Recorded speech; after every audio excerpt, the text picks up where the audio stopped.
One man, no cities, no army, no kingdom, just the frozen steppe and a blood oath to never kneel. Within 25 years, he would command the largest empire the world had ever seen, wipe 40 million people from the earth, and accidentally build the roads that still connect our world today. This is the story of Genghis Khan. Before the thunder of hooves, there was silence. Across the endless steppe of Central Asia, scattered tribes of nomads followed their herds beneath a sky so vast it swallowed the horizon. They owned nothing permanent, no cities, no written language, no temples of stone.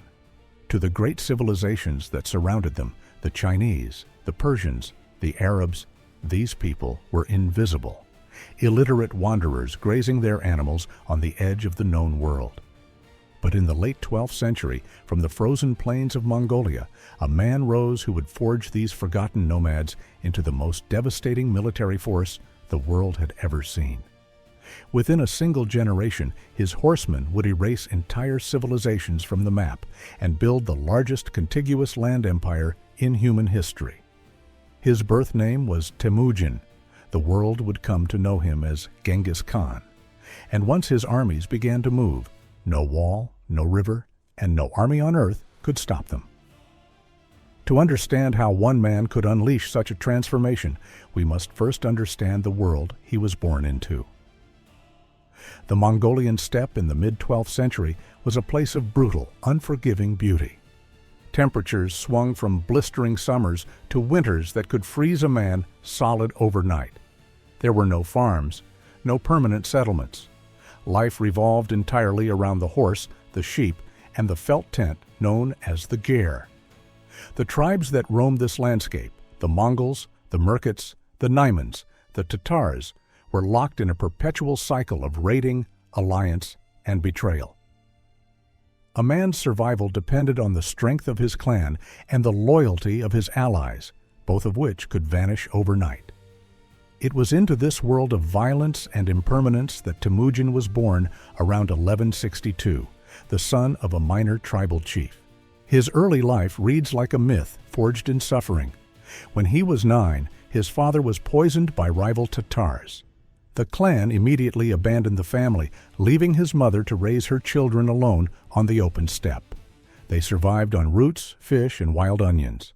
Temujin was captured and enslaved by a rival tribe, escaping only through cunning and endurance. These years of abandonment and hunger taught him 2 lessons that would shape an empire. First, that tribal loyalty was fragile. Second, that survival belonged to the one who could build alliances, not on blood, but on merit and absolute discipline. Over the following decades, Temujin did what no steppe leader had ever done. He unified the warring Mongol tribes through a revolutionary system. He promoted men based on ability, not noble blood. He adopted defeated enemies into his own ranks. He created a legal code called the Yasa that bound every Mongol under a single law. In 1206, at a great assembly on the banks of the Onon River, the United Tribes proclaimed him Genghis Khan, the universal ruler. He commanded roughly 100,000 mounted warriors.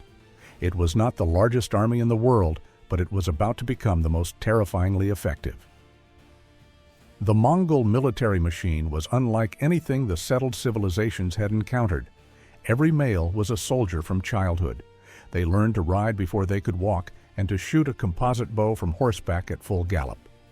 Each warrior carried multiple horses, switching mounts to cover 60 to 70 miles in a single day, a pace no European or Chinese force could match. Genghis Khan organized his army on a decimal system, units of 10, 100, 1,000, and 10,000 called tumans. He employed an extensive network of spies, often knowing more about his enemy's weaknesses than the enemy knew themselves. The Mongols mastered psychological warfare, deliberately spreading terror ahead of their advance. The message was simple: surrender and live. Resist, and everything you have ever built will be erased from the earth. The first great target was the Jin dynasty of northern China.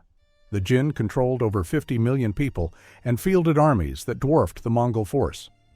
But the Mongols adapted. They recruited Chinese and Persian engineers who taught them siege warfare, battering rams, catapults, and gunpowder weapons. The nomads, who had never built a permanent structure, learned to tear down the greatest fortifications on earth. The Jin capital of Zhongdu, modern-day Beijing, was sacked in 1215. Contemporary accounts describe a city so thoroughly destroyed that the ground was greased with human fat. But it was the westward expansion that truly shook the world. In 1218, the governor of the Khwarezmian border city of Otrar seized a Mongol trade caravan and executed its merchants. Genghis Khan sent diplomats to demand justice. The Shah killed one ambassador and sent the others back with their heads shaved, a profound insult. It was the last mistake the Khwarezmian Empire would ever make. In 1219, Genghis Khan crossed the mountains with an estimated 150,000 warriors and unleashed a campaign of destruction so complete that some regions would not recover their pre-invasion population for 700 years.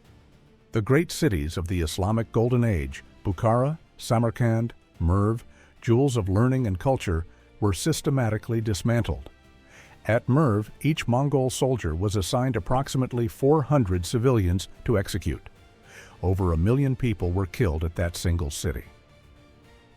The irrigation systems that sustained agriculture for centuries were deliberately destroyed, turning fertile farmland into desert that remains arid to this day. The Shah fled westward, dying on a small island in the Caspian Sea, a broken fugitive. His empire had ceased to exist in less than 2 years. Genghis Khan died in 1227. His burial site has never been found. Legend holds that the soldiers who carried his body killed every living thing they encountered on the journey to keep the location secret. But his death did not stop the machine he had built. His successors continued with ferocious momentum. His grandson Batu Khan led a massive army into Europe. In 1240, the Mongols destroyed Kyiv, reducing it to a ruin that would take centuries to rebuild. They then simultaneously invaded Poland and Hungary. At the Battle of Legnica, a combined force of Polish, German, and Templar knights was annihilated. At the Battle of Mohi, the Hungarian army was destroyed in a masterpiece of encirclement. Europe lay open. There was no army between the Mongols and the Atlantic. Christendom braced for extinction. And then, inexplicably, the Mongols turned back.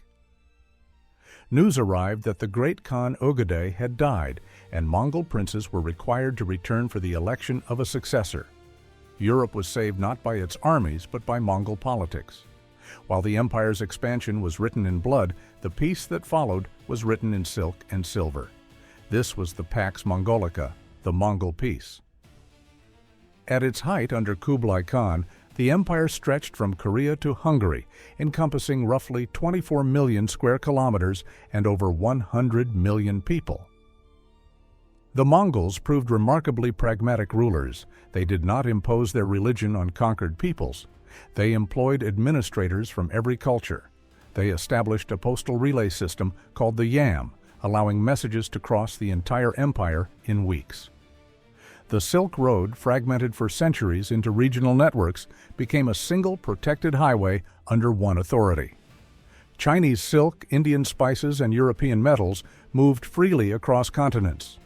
Gunpowder, printing, paper money, and navigational tools flowed westward.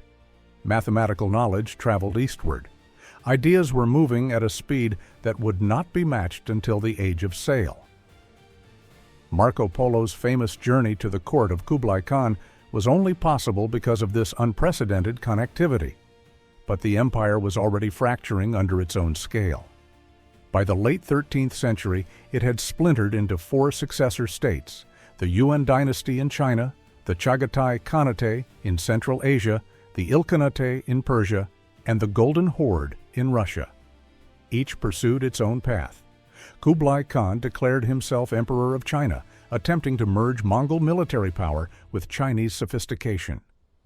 The Golden Horde dominated Russia for over 2 centuries, profoundly shaping the centralized autocratic style of governance that would define the Russian state for generations to come. But the same roads that carried silk also carried something far more dangerous. The trade routes created a perfect corridor for the transmission of disease. The bacterium Yersinia pestis, endemic to the rodent populations of the Central Asian steppe, now had a highway stretching directly into the most densely populated cities on Earth. The Mongol Empire had unknowingly built the infrastructure for the Black Death. By the 1340s, the plague would travel these exact routes into Europe, killing up to half the continent's population. The very system that enriched the world would also deliver its greatest catastrophe. Even before the plague, the empire was leaving scars that would never fully heal. The human cost of the Mongol conquests remains almost incomprehensible. Modern estimates suggest approximately 40 million people were killed, roughly 10% of the global population. The depopulation was so severe that it caused a measurable drop in global carbon dioxide levels as farmland returned to forest on a massive scale. The Mongol conquests may have been the first event in human history to alter the planet's atmosphere. Cities that had been centers of civilization for 1,000 years were reduced to ruins. The Khwarezmian civilization, the Tangut Kingdom, the Jin dynasty, these were worlds unto themselves, with their own literature, architecture, and traditions. They are gone, and we know them primarily through the accounts of their destroyers. Yet the paradox of the Mongols is that they were simultaneously the greatest destroyers and the greatest connectors of the medieval world. They tore down walls between civilizations and in doing so created the first truly global network. The technologies that flowed along their routes would eventually fuel the European age of exploration and the rise of the modern world. The Mongol Empire was the violent, bloody birth of globalization itself. The world we live in, a world of global trade, interconnected economies, and the rapid transmission of both goods and disease, was not born from peaceful cooperation. It was forged in conquest. The roads that carry our commerce were first cleared by armies. Genghis Khan did not set out to build a global network. He set out to survive. And in surviving, he reshaped the planet in ways that still echo in the borders of nations, the DNA of populations, and the trade routes that circle the globe. The steppe is quiet now. The great Mongol cities have returned to dust. But the world those horsemen connected has never been disconnected since. Some empires leave behind monuments. The Mongols left behind something more enduring. They left behind a world that could no longer pretend it was made of separate parts. I'm Edward, watching the past so we can understand the present. And together, we keep history reborn. I'll see you in the next era.